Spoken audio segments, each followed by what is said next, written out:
ველოდებით იმედი ლაივის სტუდიაში მაკაბე ჭორიშვილს და ალბათ პირველი კითხვა უნდა დაუსვათ მას უკრაინელ კოლეგასთან გამართული სატელეფონო საუბრის შესახებ, იმიტომ რომ ეს არის ბოლო ცნობა და ძალიან საინტერესო გაგრძელება ერევანში. მით უმეტეს რომ ბოლო 3 დღეში ეს უკვე მეორე კონტაქტია ჩვენს კოლეგასთან. მოგესალმებით, მადლობა რომ ჩვენი სტუმარი ხართ. რაზე ისაუბრეთ? მოგესალმებით, მივესალმები ჩვენს მაყურებელს. ნამდვილად რაღაც გააქტიურდა უკრაინული მხარე საქართველოსთან კომუნიკაციაში. დღესაც შედგა ჩემი სატელეფონო საუბარი ჩემს კოლეგასთან და ჩვენ შევთანხმდით, რომ გავაგრძელებთ ურთიერთობას, საუბარს. მართლაც არის საკითხები, რომელიც დაგროვილია დღის წესრიგში ძალიან დიდი ხნის განმავლობაში უკრაინული მხარე საქართველოს და ქართულ საზოგადოებას მოდით ასე ვთქვათ, სოციალური ქსელებით ესაუბრებოდა და თან არც თუ ისე სასიამოვნო გზავნილები გვესმოდა, რაც შეუძლებელია რომ გადავდოთ გვერდით და რა თქმა უნდა მნიშვნელოვანია ის რომ ერთი რომ ინიციატივა მოდის უკრაინული მხარისგან რომ დავსხდეთ და ვისაუბროთ საკითხებზე, ეს რა თქმა უნდა უკვე შეიძლება განვიხილოთ როგორც პოზიტიური ნაბიჯი და მეორეს მხრივ რა თქმა უნდა ჩვენი მხრიდანაც მნიშვნელოვანია რომ ამ წლების განმავლობაში გარკვეული საკითხები რაც დაგროვდა ურთიერთობებში იყოს უკრაინული მხარისგან სწორად გაგებული ისე როგორც გავიგეთ ჩვენ ქართულმა საზოგადოებამ, საქართველოს ხელისუფლებამ და გავაგრძელოთ ურთიერთობა. ჩვენ შევთანხმდით რომ ცოტა ხანში გვექნება შეხვედრა და შევძლებთ ყველაფერზე მსჯელობას, რაც შეიძლება რომ გაკეთდეს იმისთვის, რომ ორი ქვეყნის ურთიერთობები დაბრუნდეს ნორმის ჩარჩოებში. ამ საუბრის შესახებ გაავრცელა სოციალურ ქსელში ინფორმაცია ანდრეი სიბი გამოცდა ის ხაზგასმულად წერს რომ არის მოხარული ამ საუბრით რომ გაგრძელდა ეს კომუნიკაცია ერევანში გამართული შეხვედრის შემდეგ და ხაზგასმულია რომ ეს არის ორმხრივი ინტერესი რომ ორ ქვეყანას შორის ურთიერთობის ნორმალიზების პროცესი გაგრძელდეს საუბარია საერთაშორისო ორგანიზაციებში თანამშრომლობაზე და ზოგადად კონტაქტის შენარჩუნებაზე უბრალოდ მაინც კიდევ ორ დავაკონკრეტოთ რა შეიცვალა თუ კი შეიძლება ასეთი რამ გამოიკვეთოს სახე გასაგებია და არაფერი შეცვლილა საქართველოს პოზიციებში, არაფერი შეცვლილა საქართველოს მიდგომებში. ჩვენ მე ეს ჩემს კოლეგას ვუთხარი კიდეც საუბრისას და პრემიერ-მინისტრმაც ახსენა ეს პოზიციები, როდესაც პრეზიდენტ ზელენსკისთან ჰქონდა შესაძლებლობა გასაუბრების. ჩვენ ძალიან ღია, მტკიცე პოზიცია გვაქვს უკრაინასთან მიმართებაში. ჩვენი პოზიცია არსად დაგვიმალავს და ეს არის საკმაოდ თანმიმდევრული პოზიცია. ეს ჩანდა ყველა საერთაშორისო ორგანიზაციაში, ეს ჩანდა ჩვენს განცხადებებში, თუმცა იყო პოზიცია, რომელიც ერთგვარად უგულვებელყოფდა იმას ყველაფერს, რასაც ამბობდა თბილისი და რაღაც აღქმებზე თუ არ ვიცი რაზე დაფუძნებული ეს რა თქმა უნდა არის საკითხი, რაც ალბათ უნდა ვიკითხოთ, რას ეფუძნებოდა ის პოზიციები, რაც ჩვენ გვესმოდა უკრაინული მხარის მხრიდან, რაც არასასიამოვნო მოსასმენი იყო ნამდვილად ქართული საზოგადოებისთვის ამ ხნის განმავლობაში.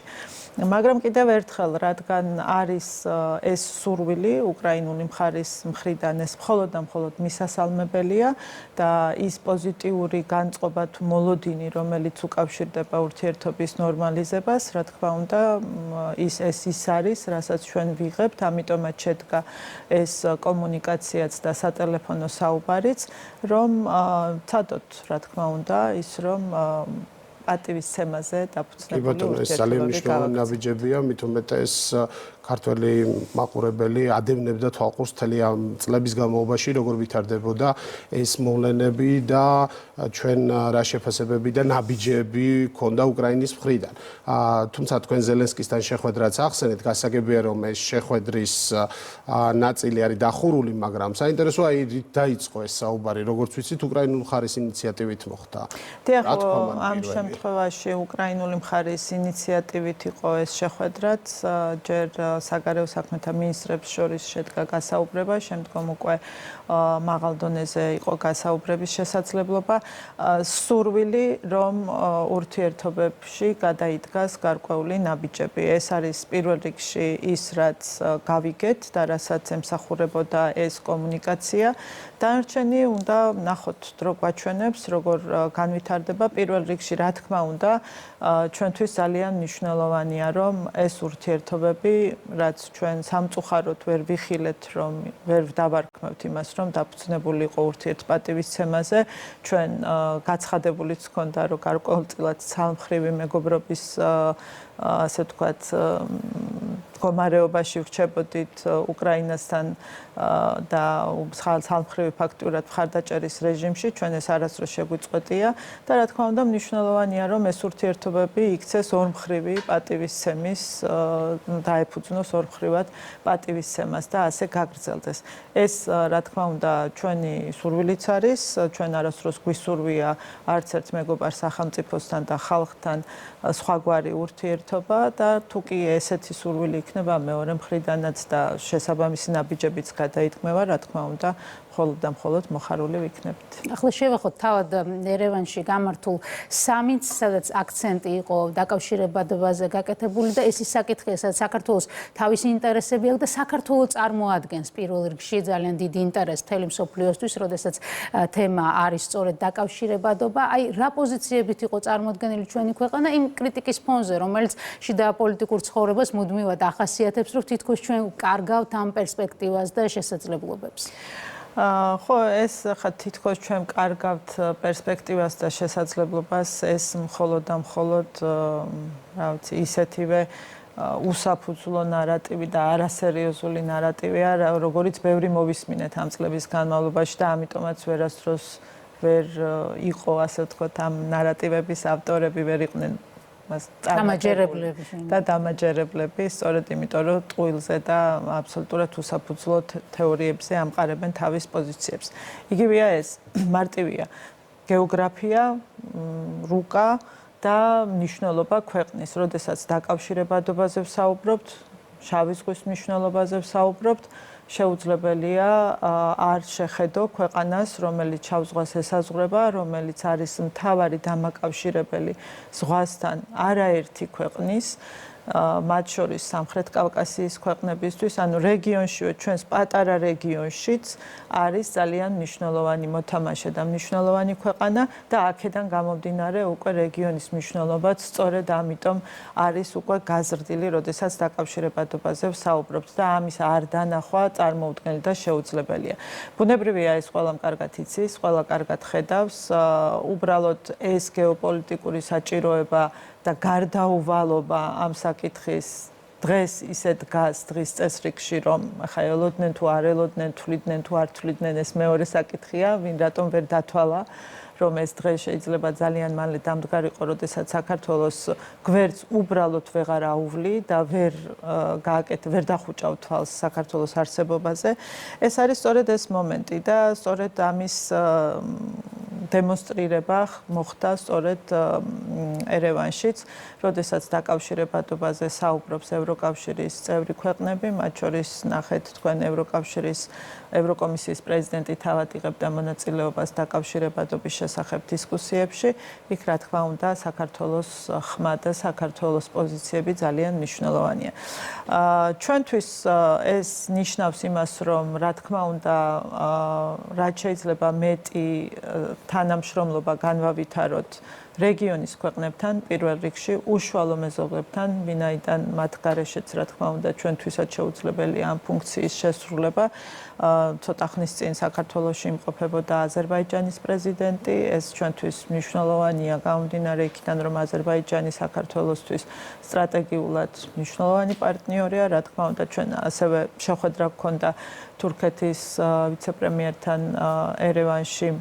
არაერთი კომუნიკაცია გვაქვს თურქულ მხარესთან ასევე და თანამშრომლობა, რომელიც ათწლეულებს ითვლის და არის ძალიან საფუძვლიანი და მნიშვნელოვანი. აქედან გამომდინარე, რეგიონის მნიშვნელობა დიდია, ეს თანამშრომლობა კიდევ უფრო უნდა გაფართოვდეს, რეგიონის უფრო ფართო რეგიონის სხვა ქვეყნებიც მოიცავს, ხედავთ რაც ხდება ცენტრალურ აზიაში, რამდენად მნიშვნელოვანია ცენტრალურ აზიასთან თანამშრომლობა, ცოტა ხნის წინ აზერბაიჯანი ჩაერთო ცენტრალური აზიის ქვეყნების თანამშრომლობის ფორმატში, რაც კიდევ უფრო დამატებით შესაძლებლობებს ხსნის ჩვენი რეგიონისთვისაც და ეს დინამიური თანამშრომლობა, რომელიც მიდის ყოველდღიურ რეჟიმში, რა თქმა უნდა იყოს ჩვენი ქვეყნისთვის პირველ რიგში სიკეთის მომტანი და გარკვეულწილად სტაბილურობის გარანტიც, იმიტომ რომ დღეს არავის არ უნდა ჭირდებოდეს ჩვენს რეგიონში არეულობა, არ უნდა ჭირდებოდეს დაძაბულობა და არასტაბილურობა, ვინაიდან დღეს სწორედ ეს პატარა რეგიონი არის სასიცოცხლოდ მნიშვნელოვანი, როდესაც გარშემო ცეცხლისალშია მართლაც გახვეული ორი დიდი რეგიონი. აქედან გამომდინარე, ჩვენ ეს უნდა გამოვიყენოთ სწორად და ამასაც ვაკეთებთ, ამისკენ არის მიმართული, ამიტომაც ვიცავთ ამ ქვეყანაში სტაბილურობას და ხშირად საუბრობთ ამაზე, რომ შევინარჩუნოთ ეს ფუნქცია. კი ბატონო, ის რომ გეოგრაფიას გვერდს ვერავინ აულის, ეს ყველამ კარგად ვიცით. მათ შორის იციან ევროკომისიაში ხელმძღვანელმა პირებმა, თუმცა ისინი სიტყვიერად ცდილობდნენ ამ ყველაფრის გვერდისავლას.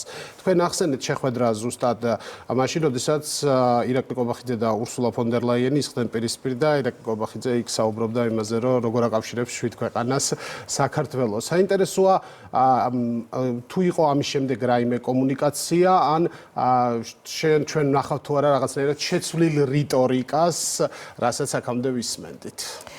ნახეთ, ერთის მხრივ შეცვლილ რიტორიკაზე საუბარი ცოტა ხნის წინ დაიწყო. ევროკავშირის წევრი ქვეყნების მხრიდან ბუნებრივია, ხა შეუძლებელია ეს ვერ შეამჩნიოთ, რომ არ არის ის ენთუზიაზმი საქართველოს, ასე ვთქვათ, კრიტიკასთან დაკავშირებით, რასაც ჩვენ ვხედავდით 1-2 წლის უკან და გარკვეულწილად იცვლება და უფრო, ასე ვთქვათ, რეალურ ჩარჩოებში ბრუნდება ის ურთიერთობები.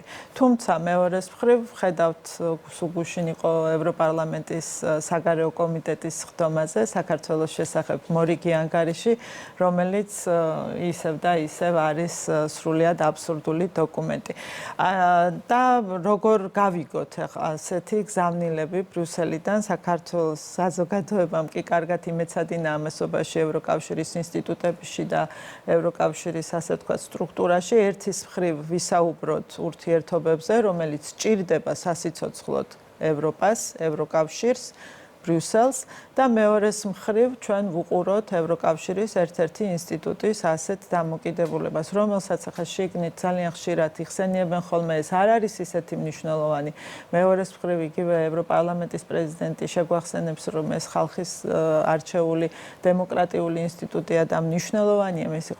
მოკლედ, მნიშვნელოვანი არის თუ არ არის, ჩვენთვის არის ერთი რამ მნიშვნელოვანი, რომ ევროკავშირის ყველა ინსტიტუტის მხრიდან საქართველოსთან მიმართებაში იყოს სამართლიანი დამოკიდებულება და რეალისტური დამოკიდებულება. ეს ჩვენზე მეტად დღეს ჭირდება ევროპას, ისევ და ისევ ევროკავშირს, იმისთვის რომ რეპუტაციაც დაიცვას და შენარჩუნდეს, იმიტომ რომ ასეთი რეზოლუციები, ასეთი დოკუმენტები პირველ რიგში მათ რეპუტაციაზე მეტყველებს ცუდად, თორემ ამ პატარა საზოგადოებაში ძალიან რთულია დამალო რამე და დაიჯერო ის, რაც წერია ევროპარლამენტის ამ დოკუმენტში. ხო, წარმოუდგენელია იმის სერიოზულად და სერიოზულად აღქმა ჩვენი საზოგადოების მხრიდანაც და ასე რომ მნიშვნელოვანია თავის რეპუტაციას გაუფრთხილდნენ პირველ რიგში და სერიოზული საუბარი გქონდეს, იმიტომ რომ ეს ჭირდება ევროპას დღეს, ჭირდება საქართველოს, ჭირდება სამხრეთ კავკასია და ამას ვერავინ ვეღარ უარყოფს, უფრო მეტად საუბრობენ. თუმცა მეორეს მხრივ ისევ და ისევ კონკრეტული პირები, რომლებიც დღეს იკავებენ წამყვან თანამდებობებს ბრიუსელში,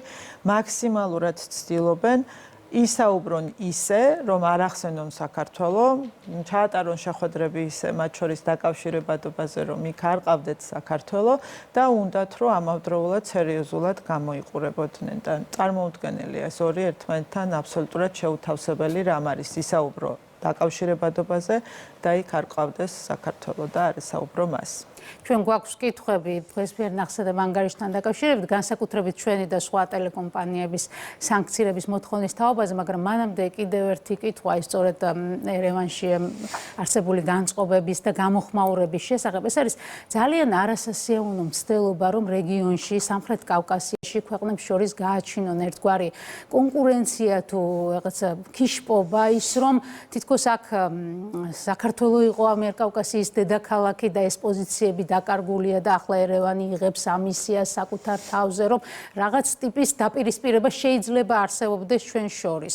განსაკუთრებით საქართველოში ხელისუფლების ოპონენტები აქტიურობენ რომ აი ისინი რო იყვნენ ხელისუფლებაში რა თქმა უნდა იქნებოდა სულ სხვა რეალობა. მადლობა რომ ამ თემას ახლა თქვენი დამოკიდებულება როგორია სწორედ რეგიონის პერსპექტივის ჭრილშია. ხო, აბსოლუტურად გეთანხმებით ეს სასაცილო მცდელობები ახალი არ არის. რამდენიმე წლის წინ ერთ-ერთმა მაღალჩინოსანმა ევროკავშირის ბიუროკრატიიდან ჩემთან საუბარში მაშინ ჯერ კიდევ პარლამენტში ვიყავი ჩემთან საუბარში ახსენა ასეთი რაღაც ახლა თქვენ ჩაგანაცვლებთ სომხეთით და ნახავთ მერე როგორ იქნება ამბავი მაშინ კი ვფიქრობდით როგორ შეიძლება ჩაენაცვლებინათ ბიუროკრატიას საქართველოს სომხეთით რა ლოგიკით და სად ხდებოდა საქართველოს ჩანაცვლება შემდგომ ყველაფერი გახდა ცხადი და ნათელი რა გეგმით მოძრაობდნენ კონკრეტული ადამიანები და კონკრეტული ჯგუფები ბრიუსელის ბიუროკრატიაში. თუმცა სასაცილოა, იმიტომ რომ ამას სერიოზულად უბრალოდ ვერ აღიქვამ. ცადეს ეს რაღაც გაეღვივებინათ თუნდაც ტრიპის ზესაუბრის მარშრუტზე საუბრისას, რომ აი საქართველოს ამოვარდა სატრანზიტო ფუნქცია. პირიქით, ჩვენ ამას უყურებთ სერიოზულად, პირიქით, რაც უფრო მეტი გზა და მარშრუტი განვითარდება, რომელიც სამხრეთ კავკასიას დაფარდავს და რაც უფრო მრავალფეროვანი იქნება ისედაც ძალიან პატარა რეგიონის შესაძლებლობები მცირე, არ არის ეს ის შესაძლებლობები, რომელიც სრულად მოიცავს დასავლეთსა და აღმოსავლეთს შორის სავაჭრო ბრუნვას, ხო, წარმოუდგენელია.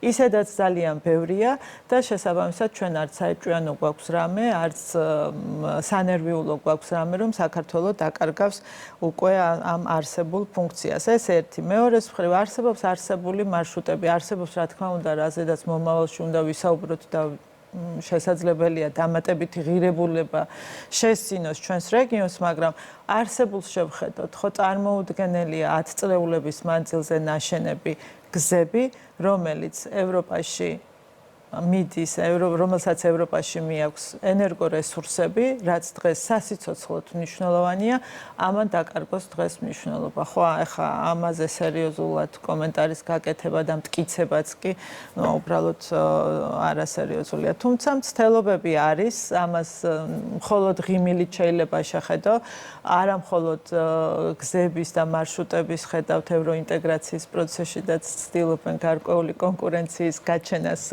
რეგიონის ქვეყნებს შორის, რაც ასევე ღიმილის მომგვრელია, თავად სომხეთის ხელისუფლებამ არაერთხელ გაუსვა ამ ფაქტს ხაზი და ევროპარლამენტშიც განაცხადა სომხეთის პრემიერ-მინისტრმა, რომ ევროინტეგრაციაზე საუბარი, როდესაც არის სომხეთისთვის, ჯერ საქართველოა და იქ უნდა შევხედოთ რა და როგორ განვითარდება. ჩვენ ამ რეგიონში კარგად ვიცით ჩვენი როლი, ჩვენი ფასი სამივე ქვეყანამ, შესაბამისად თუ ვინმეს ეს აზრად აქვს თავში, რომ რაღაც გააღვივოს ერთმანეთთან არასასურველი და არასაჭირო კონკურენცია, რა თქმა უნდა, ეს უბრალოდ ღიმილის მომგვრელია მართლა და ყოველგვარ საფუძველს მოკლებულია და რეალურ, ასე ვთქვათ, შესაძლებლობებს, რომ რამე წარმატებას ვინმე მიაღწიოს ამ მიმართულებით. თქვენ საინტერესო დეტალი აღნიშნეთ, როგორც ჩანს ეს გეგმა დიდი ხანია იღებს სათავეს, თუმცა მეორეს მხრივ, როდესაც ჩვენ ვადევნებთ თვალყურს ფოტოებს, კადრებს და ასე შემდეგ, იქ საერთოდ არ ჩანს ის სურათი, რასაც ევროკავშირის ლიდერები ამტკიცებენ ხოლმე საქართველოსთან მიმართებით, მათ შორის შეხვედრების ფორმატშიც. საინტერესოა 6 თვის წინ მაგალითად ვერავინ ვერ წარმოიდგენდა დარწმუნებული ვარ, რომ უკრაინის პრეზიდენტი მოვიდოდა და ისურვებდა საუბარს და შემდეგ ასე განვითარდებოდა პროცესები. ანუ ჩვენ უნდა ველოდოთ ევროკავშირთან მიმართებაშიც რაღაც პერიოდის მერე შემოbrunების წერტილს თუ შესაძლოა ეს ურთიერთობები დარჩეს სანამ ის ლიდერშიპია. ხო ნახეთ, ეს ყველაფერი საბოლოო ჯამში იყო კონკრეტული პოლიტიკური მიზნებისთვის, კონკრეტული პოლიტიკური ჯგუფების ინსტრუმენტები. სამწუხარო რეალობაა, მაგრამ ასეა, კონკრეტული ხელისუფლებებიც, მათ შორის კონკრეტული ადამიანები იყვნენ გამოყენებული იმისთვის, რომ საქართველოსთან მიმართებაში რაღაც მიზნები ყოფილიყო მიღწეული და ამ პოლიტიკურ დღის წესრიგში იყვნენ ჩართულები. ხა ზოგს უნდოდა შეიძლება, ზოგს ნაკლები ენთუზიაზმი ჰქონდა, ზოგს მეტი ენთუზიაზმი ჰქონდა, მაგრამ ფაქტია, რომ ამ მანქანის მიერ ეს ხალხიც, მათ შორის ხელისუფლებებიც გამოყენებული იყვნენ საქართველოს წინააღმდეგ გარკვეული ნაბიჯების გადასატყმელად, განცხადებების საკეთებლად და ეს ყველაფერი იყო მთავარი მიზნის მისაღწევად გაკეთებული.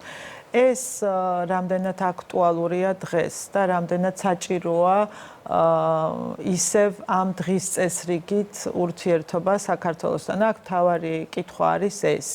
არის ეს დღის წესრიგი ისევ ის დღის წესრიგი, თუ დღის წესრიგი იცვლება საქართველოსთან ურთიერთობების და შესაბამისად ის ინსტრუმენტები, რაც გამოიყენებოდა, ახლა სხვაგვარად უნდა იყვნენ გამოყენებული. უფრო ალბათ ამას ვხედავთ, გარკვეულწილად იცვლება დღის წესრიგი, ის ასე ვთქვათ, მიზნები, რა მიზნებით ამოძრავებდათ საქართველოსთან მიმართებაში ჩანაცვლდება ცოტა უფრო სხვა მიზნებით და შესაბამისად შეიცვლება მიდგომებიც და დამოკიდებულებებიც. ნუ რა თქმა უნდა ამას დრო დაჭირდება, რა თქმა უნდა ეს არ არის ერთი დღის და ერთი თვის საქმე, გარკვეული პროცესი არის გასავლელი, მათ შორის ევროკავშირთან დამოკიდებულებაშიც მე არაერთხელ მithქვამს და ამაში ღრმად ვარ დარწმუნებული და დღეს უკვე ხედავთ კიდეც რომ დამოკიდებულება აუცილებლად შეიცვლება და ეს გარდაუვალია.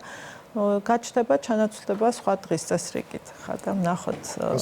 უცვლელია რასა იუკნევიჩიანეს ენთუზიაზმი მან წარადგინა ანგარიში, რომ საქართველოში პროგრესი არ შეიმჩნევა, რომ ქვეყანა სწრაფად აგრძელებს ჩაძირვას ავტორიტარიზმში. სანქციები ეს ახალი თემა არ არის გასაგებია, მაგრამ ახლა უკვე 3 ქართული დამოუკიდებელი მედია საშუალების დასანქცირებას ითხოვენ და აქ საუბარია იმაზე, რომ ბრიტანეთის მიერ მიღებული გადაწყვეტილება უნდა სიტყვის თავისუფლება ევროკავშირმაც უნდა განახორციელოს მისი უფლებამოსილების ფარგლებში. აი, რაზე მეტყველებს ასეთი ნაბიჯით? ეს ერთგვარი სიმპტომია ალბათ იმ სიტუაციის და განწყობების, რაც არის ევროპაში.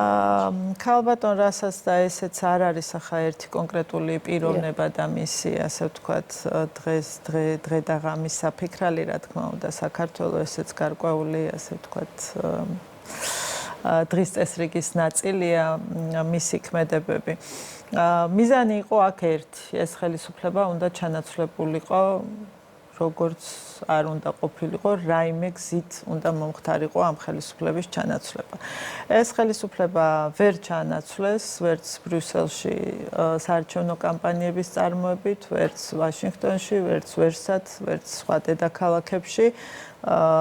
პოლიტიკური ელიტა, ოპოზიციური ვერ გახდა პოპულარული საქართველოში, იმიტომ რომ მათი დღის წესრიგი იყო წაგებული დღის წესრიგი, ასე ვთქვათ. დღეს რა ვქნათ, როგორ დაეხმაროს რასა და როგორ დაეხმაროს ეს ჯგუფი ქართულ ოცნებას იმაში, რომ აღარ იყოს ხელისუფლებაში, ხო ეს დღის წესრიგი ხო აშკარად არის ისევ და ისევ მათთვის, რომ როგორმე მოახერხონ ქართული ოცნების ჩანაცვლება, იმიტომ რომ ვიღაცისთვის ეს არ არის სასურველი ხელისუფლება საქართველოში. საუკეთესო გზა მათთვის დღეს დარჩა ის, რომ ჩვენ საერთოდ გაგვაქრონ, დაგვასანქცირონ, ასე ვთქვათ, პირზე ხელი აგვაფარონ, აღარ ვილაპარაკოთ ტელევიზიაში არ იყოს, საერთოდ მის ხმა არ უნდა ისმოდეს. ქართული ოცნების ხმა არ უნდა ისმოდეს, ხო? ამ ჯგუფის მიერ გადადგმული ნაბიჯები მთლიანად იყო აქეთ მიმართული. აბა რას ემსახურებოდა მაგალითად ევროკავშირის პარლამენტის შეხვედრებზე ქართული ოცნების წარმომადგენლის დემონსტრაციულად არ დაპატიჟება. რას გიშლის, ხო? ჩამოდის პარლამენტის წევრი, ლაპარაკობს 1 წუთი უნდა ისაუბროს, ხო? მეტი დრო იქ არ არის და არის ამას აკეთებდნენ 15 წლის განმავლობაში საქართველოს პარლამენტის წარმომადგენელი ამ შეხვედრებში იღებდა მონაწილეობას.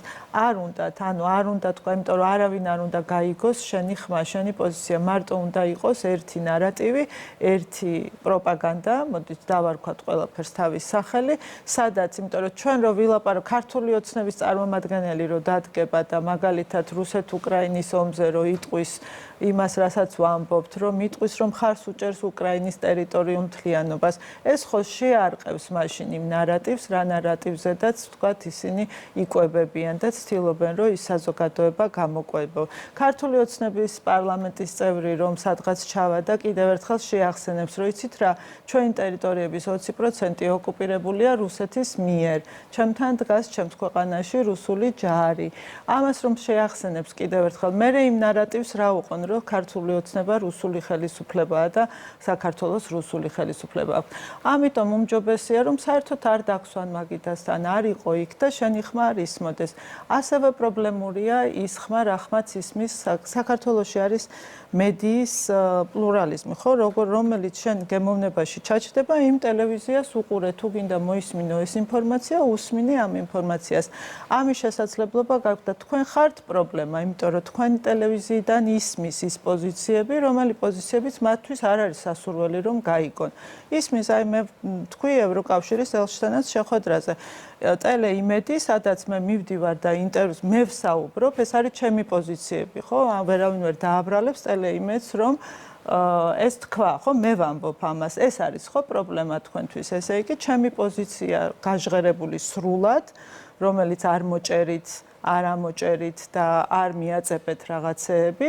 პრობლემაა ესე იგი, ხო, არ უნდა ისმოდეს მარტო იმ ტელევიზიის ხმა, რომელიც ჩემს ნათქვამს ერთ ყურს მოაჭრის, ერთ ხელს მიაწებებს და სულ სხვანაირად წარმოაჩენს. ამაზეა საუბარი, რამდენად გვინდა და რამდენად გულწრფელები ვართ, როდესაც საუბრობენ მედიის თავისუფლებაზე, სიტყვის თავისუფლებაზე და ამ დროს რეზოლუციაში არც ერიდებათ ისე წერენ, რომ ტელევიზიის წარმომადგენელი არ შემოუშვათ ევროპარლამენტის შენობაში. მეტი აბსურდი რა ვიცი რა გითხრათ. ეს მექანიზმები ერთის მხრივ გააჩუმონ კრიტიკული მედია, მეორეს მხრივ სიტყვაზე ევროკავშირის ელჩი ახსენეთ და იმ ნარატივებით ისაუბროს და დააშინოს მოსახლეობა, მესამე მხრივ მაგალითად გერმანიის საგარეო საქმეთა სამინისტრომ საერთოდ არ შეცვალოს ფებრუარზე ამდენი ხნის განმავლობაში მონაცემები. ეს მხოლოდ გერმანიის საგარეო საქმეთა სამინისტრო არ არის, იგივე დოკუმენტში ევროპარლამენტი თხოვს, მგონი წერია, ხო, თხოვს ევროკომისიას, რომ ეს დოკუმენტი გააცნოს საქართველოს პრეზიდენტ სალომე ზურაბიშვილს. ანუ ეს არ არის ხო შემთხვევით ჩარჩენილი, ანუ არის რაღაც ძალები ევროკავშირის წევრ ქვეყნებშიც, ინსტიტუტებშიც, რომლებიც მიზანმიმართულად, ეს უკვე დეზინფორმაციაც აღარ ქვია, მავნებლობა ქვია, ხო, აკეთებენ ამას, რომ შექმნან სურათი, რომ ვიღაც საქართველოს ხელისუფლებას არ აღიარებს, ვიღაცამ არ აღიარა საქართველოში არჩევნები და ამ დროს გვესაუბრებიან დემოკრატიაზე და დემოკრატიის წინსვლაზე თუ უკუსვლაზე. საინტერესოა ევროკავშირის ელჩმა როგორ ახსნა, რატომ შეგვახსენა სამოქალაქო ომი და სიღარიბე და ბნელი წარსული, რაიმე ესეთი დამაჯერებელი განმარტება თუ ხომ?